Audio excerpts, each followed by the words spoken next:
രാജ്യത്തെ ആദ്യത്തെ day care പോഷകാഹാര പുനരധിവാസ കേന്ദ്രവുമായി വയനാട് നൂൽപ്പുഴ കുടുംബാരോഗ്യ കേന്ദ്രം. പഞ്ചായത്തിലെ തൂക്കക്കുറവുള്ള കുട്ടികളെ കണ്ടെത്തി പോഷകാഹാരവും മോണിറ്ററിംഗും നൽകുന്ന പദ്ധതിക്കാണ് തുടക്കമായത്. എല്ലാ ദിവസവും വീട്ടിൽ പോയി വരാവുന്ന തരത്തിലാണ് കുട്ടികൾക്ക് ചികിത്സ ലഭ്യമാക്കുന്നത്. നൂൽപ്പുഴ പഞ്ചായത്തിലെ തൂക്കക്കുറവുള്ള കുട്ടികൾക്കായാണ് ഡേ കെയർ പോഷകാഹാര പുനരധിവാസ കേന്ദ്രം കുടുംബാരോഗ്യ കേന്ദ്രത്തിൽ ആരംഭിച്ചിരിക്കുന്നത്. Child health assignment monitoring program എന്ന പേരിൽ പഞ്ചായത്തിന്റെ ഫണ്ട് വകയിരുത്തിയാണ് പ്രവർത്തനം.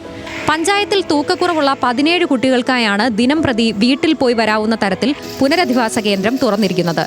രാവിലെ വീടുകളിൽ പോയി വാഹനത്തിൽ കൊണ്ടുവരികയും വൈകിട്ട് കൊണ്ടുവിടുകയും ചെയ്യും.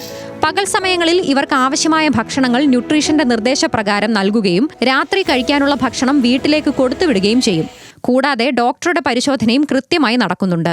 നമ്മൾ അവരെ വീട്ടിൽ പോയിട്ട് കൊണ്ടുവരും. രാവിലെ കൊണ്ടുവന്നിട്ട് ഇവിടെ വൈകിട്ട് വരെയുള്ള മീൽസ് എല്ലാം കൊടുക്കും. അത് കഴിഞ്ഞ് രാത്രി കഴിക്കാനുള്ള മീൽസ് അവരുടെ കയ്യിൽ പാക്ക് ചെയ്ത് കൊടുത്തു വിടും. അപ്പം നമ്മൾ അവരുടെ ഫുൾ ഡേ ഉള്ള മീല് നമ്മൾ അവരെ ഉറപ്പുവരുത്താണ്, എൻഷുർ ചെയ്യാണ്. അത് കഴിഞ്ഞിട്ട് എല്ലാ ദിവസവും അതിൻ്റെ വെയിറ്റ് മോണിറ്ററിങ് വരുമ്പോൾ നമുക്ക് ഇവിടെ അഡ്മിറ്റ് ആയ ഒരു എഫക്റ്റ് തന്നെ വരുത്തുന്നുമുണ്ട്. എന്നാൽ അവർക്ക് അവരുടെ കംഫർട്ട് സോണിൽ പോയി തിരിച്ചു പോകാനുള്ള ഒരു സൗകര്യം കൂടെ നമ്മൾ ഇതിൽ കൂടെ ഒരുക്കി കൊടുക്കും. ഒരു ബാച്ചിൽ 6 കുട്ടികൾക്കാണ് ചികിത്സ നൽകുന്നത്. 2 ആഴ്ച മുതൽ 20 ദിവസം വരെ നീണ്ടു നിൽക്കുന്നതാണ് ചികിത്സ. രാജ്യത്ത് തന്നെ ആദ്യമായാണ് ഡേ കെയറായി ഇത്തരമൊരു കേന്ദ്രം പ്രവർത്തിക്കുന്നത്.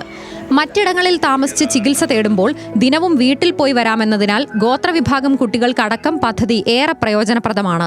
കുട്ടികൾക്കൊപ്പം എത്തുന്ന രക്ഷിതാക്കൾക്ക് ഒഴിവു സമയങ്ങളിൽ കൈത്തൊഴിൽ പഠിക്കാനുള്ള സംവിധാനവും കേന്ദ്രത്തോട് ചേർന്നൊരുക്കാനുള്ള നീക്കത്തിലാണ് അധികൃതർ. ന്യൂസ് മലയാളം, വയനാട്.